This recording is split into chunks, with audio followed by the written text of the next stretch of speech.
우리나라 사람들을 우리나라를 뭐라 그러냐면 뭐라 그래요? 예의지국이다라고 이렇게 얘기하죠. 우리나라를 딱 대표할 때 동방예의지국이다 이렇게 얘기하면서 무슨 얘기를 하냐면 뭐가 있는 민족이에요? 예의가 있는 사람들이다. 동쪽에 사는 사람들인데 그 사람들은 예의가 있는 사람들이다라고 이렇게 얘기합니다. 예의가 있다라는 것은 뭐냐면은 이제 영어로 하면 매너가 있다라고 이렇게 얘기를 하고요. 또 에티켓이 있다라고 이렇게 얘기를 합니다. 근데 이제 우리가 흔히 쓰는 이 에티켓이라는 말이 뭐냐면 에티켓이라는 말이 뭐냐면 티켓에 뭐가 붙은 거예요? 전미어로 애가 붙은 겁니다. 근데 이게 왜 언제부터 이게 나왔냐면 여러분 베르사유 궁전 아세요? 예. 프랑스에 가면 베르사유 궁전이 있는데 여기에 들어갈 때 이 티켓 뒤에 뭐라고 써 있냐면 그 궁전을 열면서 이 베르사유 궁전은 특별한 곳이기 때문에 여러분들이 지켜야 될 매너가 있습니다. 그러면서 이 티켓 뒤에다가 여러 가지 매너에 대해서 이렇게 써놨어요. 궁전 내에서 어떻게 조심해야 되고 예의 범절이 있어야 된다라는 그런 것들을 이렇게 써놨는데 보통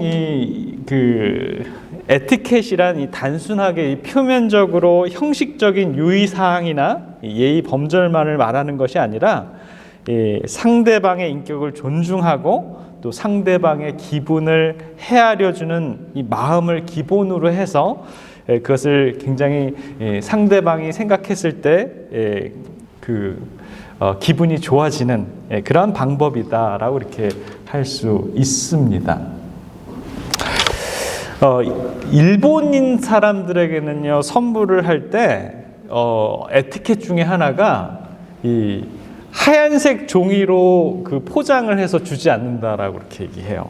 왜냐하면 일본에서는 흰색을 죽음을 의미하기 때문에 굉장히 선물을 받고도 기분 나빠한다라고 이렇게 얘기합니다. 그런가 하면 중국 사람들에게는 선물하지 않는 한 가지가 있는데 그것 중에 하나가 뭐냐면 중국 사람들은 이 괴종시계를 선물하지 않는다 그래요. 왜냐하면 이 괴종시계를 선물하다라는 의미가 이제 슝중이라고 이렇게 얘기하는데 그 슝중이라는 단어의 뜻이 장례를 치르다라는 단어랑 똑같대요. 그래서 그 시계를 선물하는 거는 굉장히 안 좋은 에티켓이다 이렇게 얘기를 합니다. 홍콩 사람들에게는 같은 값이면 한 가지 선물보다는 두 가지 선물을 주기를 원하는 사람들이 홍콩 사람들인데 그에 반해서 유럽 사람들은 선물을 하나 주고 세 개 줬지 짝수로 주는 것을 굉장히 싫어한다라고 이렇게 얘기합니다. 그래서 우리가 어느 나라에 사느냐에 따라서 지켜야 될 이 에티켓이 다르다라는 것을 우리는 알 수 있습니다. 자, 그렇다면 우리 예수님께서는 우리들에게 가르쳐 주시는 에티켓이 있을까요? 우리 성경에서 좀 찾아보길 원합니다. 자, 성경에서 말하는 이 에티켓 첫 번째는 상석에 앉지 말아라라는 것입니다. 누가복음 14장 9절과 10절에 보면 너와 저를 청한 자가 와서 너더러 이 사람에게 자리를 내어주라 하리니 그때 내가 부끄러워 말석으로 가게 되리라. 청함을 받았을 때 차라리 가서 말석에 앉으라. 그러면 너를 청한 자가 와서 너더러 버치어 올라앉으라 하리니 그때야 함께 앉은 모든 사람 앞에 영광이 있으리라 라고 이렇게 얘기합니다. 예수님께서 사람들에게 가르쳐 주시는 첫 번째 에티켓은 뭐냐면 상석에 앉지 말고 차라리 그냥 말석에 앉아 있어라. 그러면 너희들이 영광을 받을 것이다 라고 이렇게 얘기를 합니다. 자, 두 번째 에티켓은요. 잔치 사람들을 초대할 때 어떤 사람들을 초대할까에 대한 얘기입니다. 자, 누가복음 14장 12절부터 있는 말씀을 보면 또 자기를 청한 자에게 이르시되 내가 점심이나 저녁이나 베풀거든 벗이나 형제나 친척이나 부한 이웃을 청하지 말라. 두렵건대 그 사람들이 너를 도로 청하여 너에게 갚음이 될까 하라. 잔치를 배살하려거든 차라리 가난한 자들과 병신들과 저는 자들과 소경들을 청하라 라고 이렇게 얘기를 합니다. 그리하면 저희가 갚을 것이 없는 고로 내게 복이 되리니 이는 의인들의 부활 시에 너가 어디가 자꾸 울리네요. 네. 갚음을 받겠음이라 하시더라 라고 이렇게 얘기를 합니다. 여러분, 예수님이 가르쳐 주시는 이 에티켓 좀 이해하시겠습니까? 상석에 앉아야 돼요? 말석에 앉아야 돼요? 말석에 앉으시기 바랍니다. 그리고 여러분들이 누구를 초대할 때 높은 사람 초대하지 마시고 가난한 자들이나 병든 자들이나 정말 갚을 것이 없는 사람들을 초대하는 것이 훨씬 좋다라는 우리들에게 법칙을 알려주십니다. 오늘 저희들이 살펴볼 그 내용 중에 하나가요.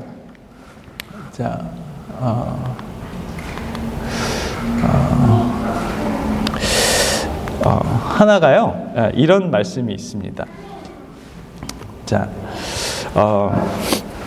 유대 지역의 이 풍습에 보면 어떤 사람들을 이렇게 우리는 그냥 누구 초대하면 그냥 언제 와 그냥 그리고 끝이잖아요. 근데 유대인들은 어떤 이 행사가 있어서 초대를 할 때 한 번 얘기 안 해요. 2번 얘기 안 해요. 3번을 얘기합니다. 그래서 처음에 초청을 하고 몇 명이 올지를 기대를 하고 주인이 준비를 해요. 그리고 어느 정도 시간이 지나고 이 이벤트가 가까이 올 때쯤에 또 다시 가서 다시 컨펌을 받습니다. 그런데 오늘 우리가 지금 살펴보는 내용 중에 하나는 뭐냐면 1차 통보를 다 끝냈어요. 분명히 온다 그랬어요. 그리고 이 집주인이 모든 것들을 다 마련하고 준비를 했습니다. 그런데 그 사람들이 온다 그래요? 안 온다 그래요? 안 온다라고 이렇게 얘기를 합니다. 자, 그러면서 어떤 이유들을 듣습니까? 어떤 사람들은 집을 사서 못 온다 그러고, 어떤 사람들은 밭을 사서 못 온다 그러고, 어떤 사람들은 소를 사서 못 온다 그러고, 어떤 사람들은 장가를 가서 못 온다라고 이렇게 얘기를 합니다. 자, 그런데 주인이 이렇게 다 준비를 해놨는데 못 온다 그러면 얼마나 허망하고 정말 황당할까요? 잠깐만요. 지금 이 줌이 안 나온다고 얘기가 나와가지고 소리가 안 나온다고 그러네요. 잠깐만 기다려주세요. 네, 알겠습니다.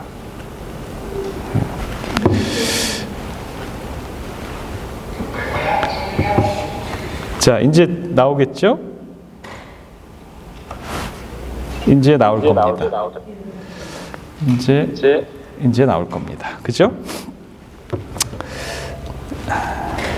그런데 그 사람들이 오겠다라고 만장일치로 다 가겠습니다라고 한 사람들이 오기로 했던 약속들을 일방적으로 파기한다라는 것입니다. 네. 사도행전 24장 25절에 보면 뭐라 그러는 것 같아요?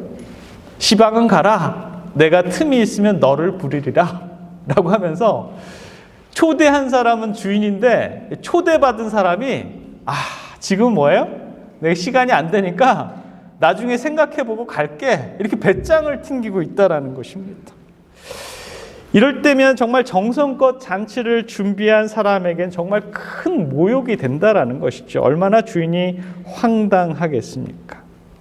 자, 이 사람들이 안 오겠다라는 그 이유들을 좀 우리가 보게 되면 랍비예수 189페이지에 보면 이런 말씀이 있습니다. 그리스도께서는 이 비유를 통해서 유대인 자신들이 바로 그때 하나님의 나라에 들어오라는 자비로운 초청을 거절하고 있다라는 것을 보여주셨다라고 이렇게 얘기를 합니다. 그래서 이 잔치의 비유를 통해서 우리 하나님께서는 하나님의 백성들에게 이 구원을 받으라 라고 이렇게 하늘나라에 초청을 하고 있지만 누가 거절을 하고 있다라는 걸 보여줍니까? 하나님의 백성들이 거절을 하고 있다라는 것입니다.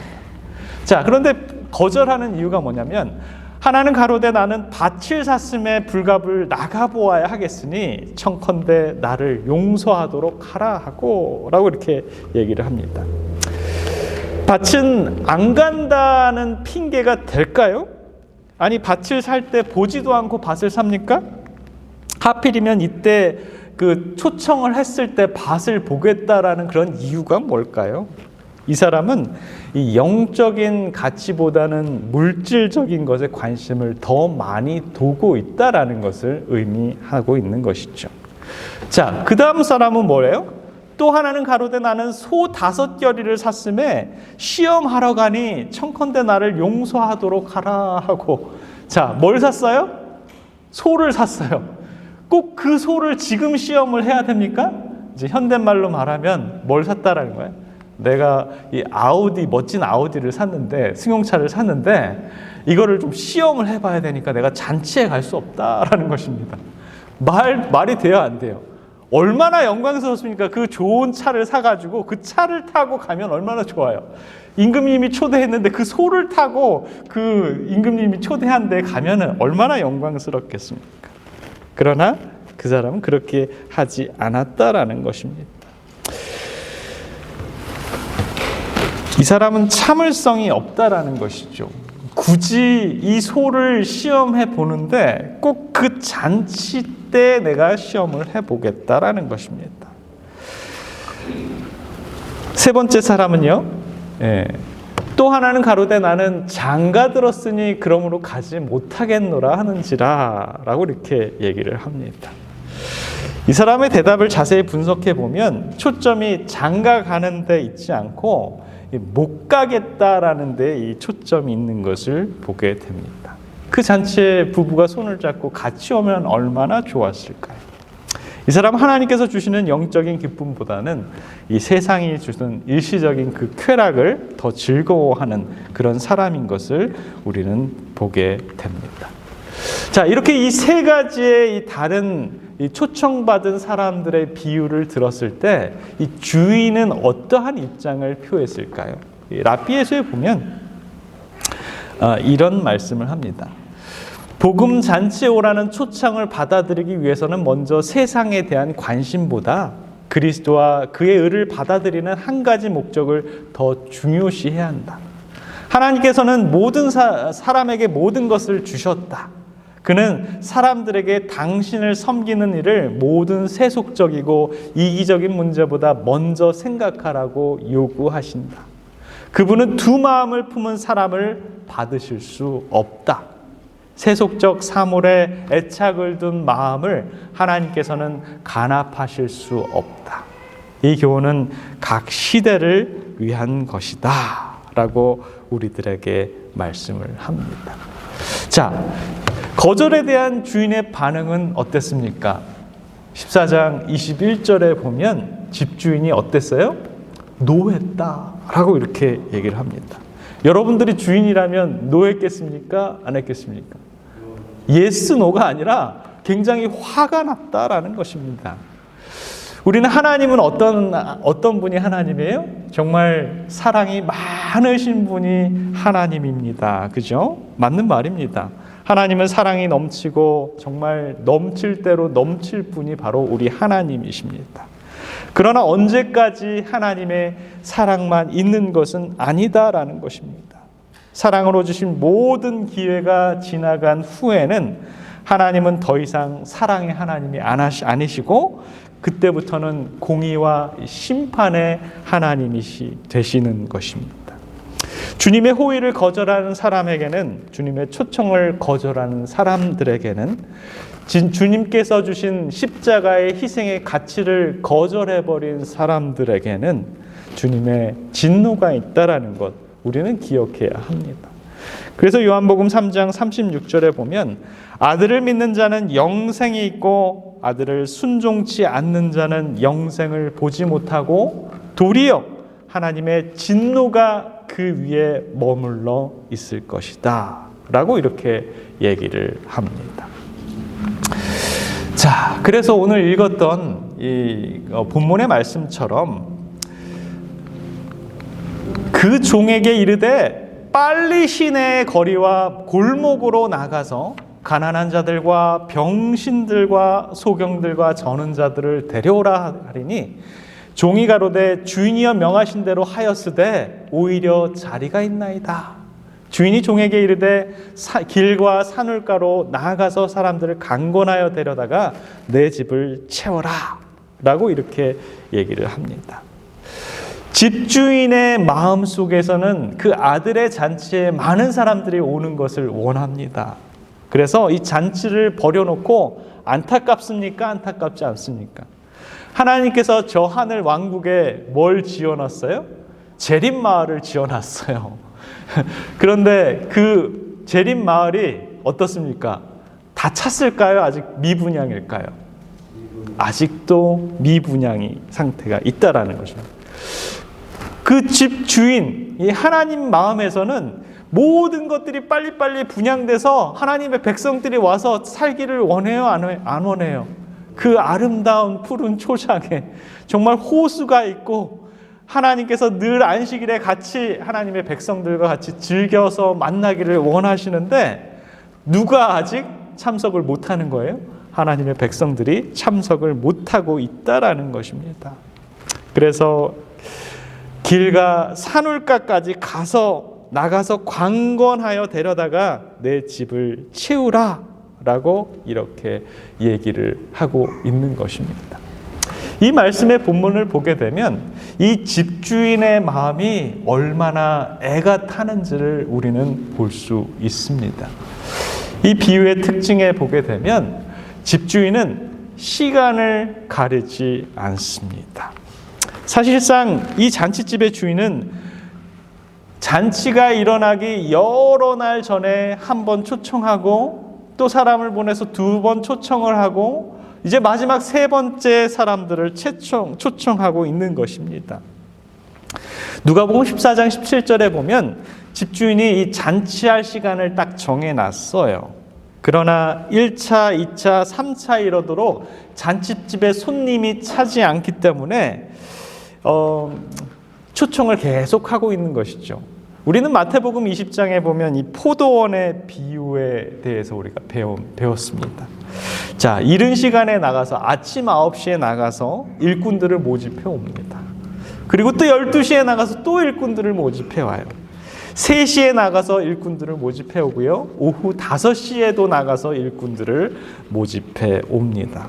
이른 아침부터 늦은 오후까지 우리 포도원 주인은 이 장터에서 놀고 있는 사람들을 포도원에 부르고 있는 모습과 똑같다라는 것입니다.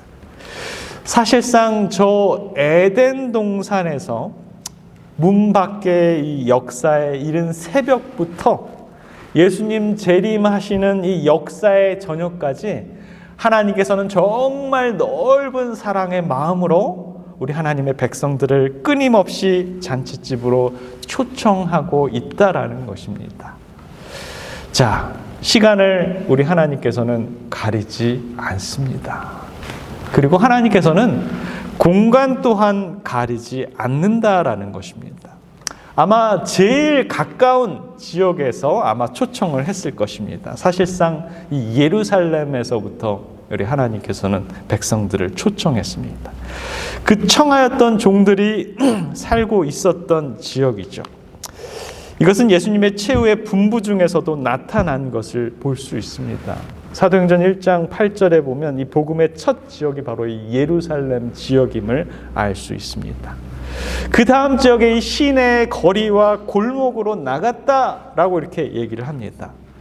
시내의 거리는 이 넓은 길을 말을 하고요. 골목은 좁은 길을 상징을 합니다. 그래서 이른바 넓은 길과 좁은 길을 가지 않고 계속적으로 하나님의 백성들을 찾고 있는 모습들을 보게 됩니다. 그러나 거기서도 많은 사람들을 찾지 못했어요. 그래서 어디로 나갑니까? 길과 산울가까지 나갑니다. 길과 산울가는 이방의 나라 사마리아와 이 땅끝을 표현을 하고 있는 것이죠. 참 다행스러운 거예요. 하나님께서 그 백성들을 예루살렘에서만 찾았으면 유대인들만 구원받았을 겁니다. 그리고 이 거리와 골목에서 찾았다면 아마 이 유대인 지역에서만 찾았을지도 모릅니다. 그러나 그 기회가 어디까지 왔습니까? 길가 산울가까지 왔어요. 그래서 동방 예의주국의 나라 한국에 있는 한국 사람들까지도 그 기회가 있다라는 것입니다. 어디에 살고 있는 사람들이든지 왕의 초청장을 받지 못한 사람들은 아무도 없다라는 것을 우리들에게 알려줍니다. 그리고 이 비유의 특징을 보면 마지막 대상을 가리지 않습니다. 첫 번째 이 초청의 대상자들은 이 아브라함의 자손이라고 부르는 유대인들이었습니다. 이 누가복음 14장 17절에 나오는 그 초청을 받았던 자들이었습니다. 예약된 사람들이었습니다. 그러나 우선적으로 이 초청되었던 자들이 거절하는 바람에 임금은 종들을 통해서 여기에 참석할 또 다른 사람들을 거리와 골목으로 가서 다시 찾길 원합니다. 그래서 이 종들은 누구를 데리고 옵니까? 가난한 자들, 병신들, 소경들과 저는 자들을 왕의 찬치에 초청을 합니다. 제 랍비 예수에 보면 정말 많은 페이지의 분량을 할애하면서 이 사람들에 대한 얘기를 하고 있습니다. 이 세상에서 사람들의 관심을 끌지 못하는 구원의 기별에 들어가지 못하는 사람들에 대한 얘기입니다.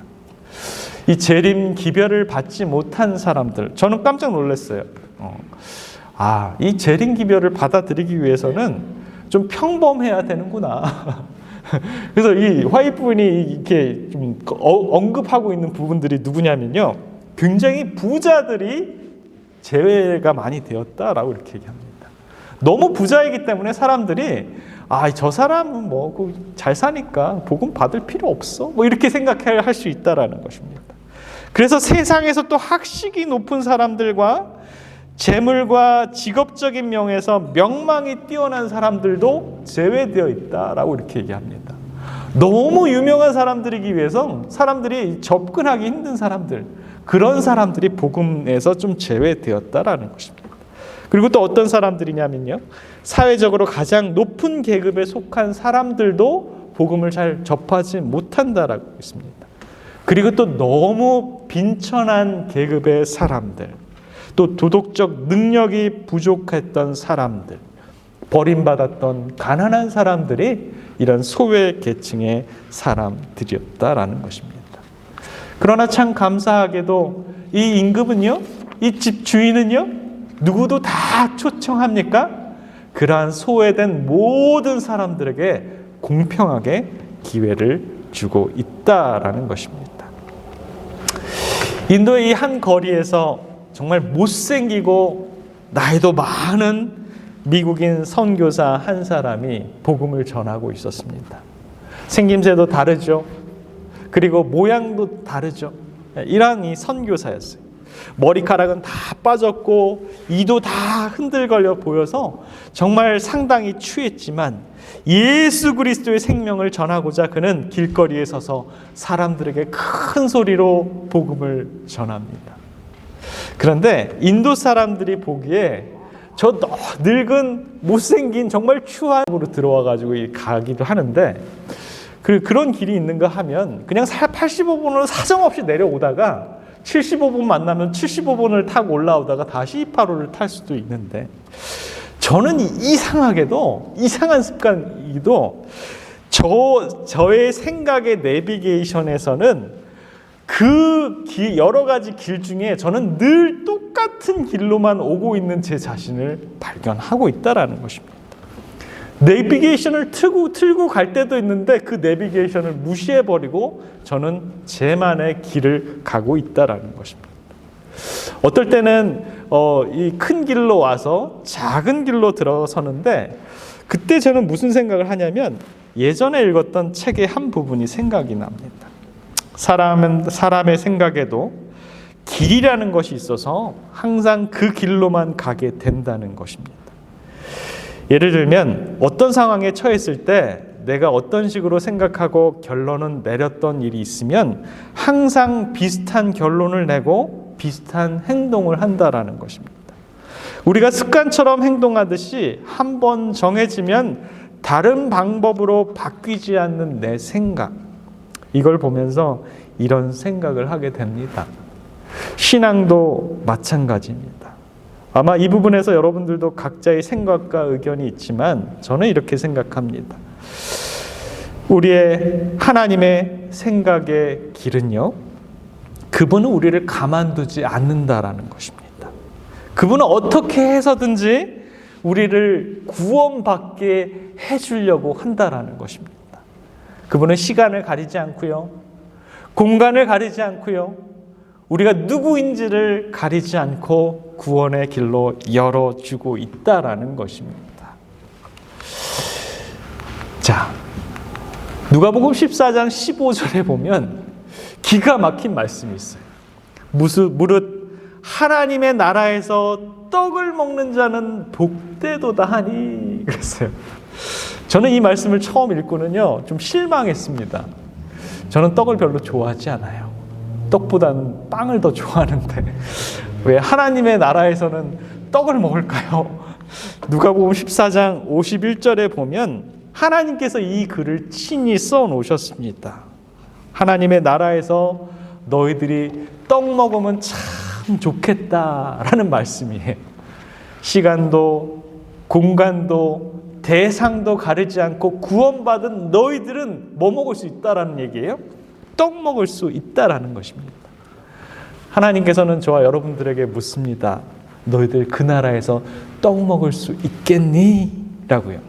되도록이면 더 많은 사람들이 그 잔치에서 떡 좀 먹으러 왔으면 좋겠다라는 그런 얘기를 하고 있다라는 것입니다. 그런데 밭 사고 소 사고 장가 가서 그 잔치에 갈 수 없다라는 것이죠. 밭 사는 거 좋습니까? 소 사는 거 좋습니까? 어떤 분들은 여기서 이 밭에 대한 얘기를 또 이제 구체적으로 풀어서 밭은 부동산이고 소는 동산이다 라고 이렇게 얘기하면서 하나님의 나라에서 떡 먹으려면 이 동산과 부동산을 피해야 된다. 뭐 이런 얘기를 하는 분들도 있어요. 그러나 정말 하나님께서 저와 여러분들에게 하시고 싶은 말씀은 뭐냐면, 우리가 이 소유하는 것 때문에 하늘에서 떡 먹는 것을 선택하지 못한다라는 것은 정말 안타까운 일이다라는 것을 우리들에게 말해 줍니다. 사랑하는 성도 여러분, 저와 여러분들의 선택의 길은 무엇입니까? 저와 여러분들의 걸림돌은 무엇입니까? 밭입니까? 소입니까? 장가드는 일입니까?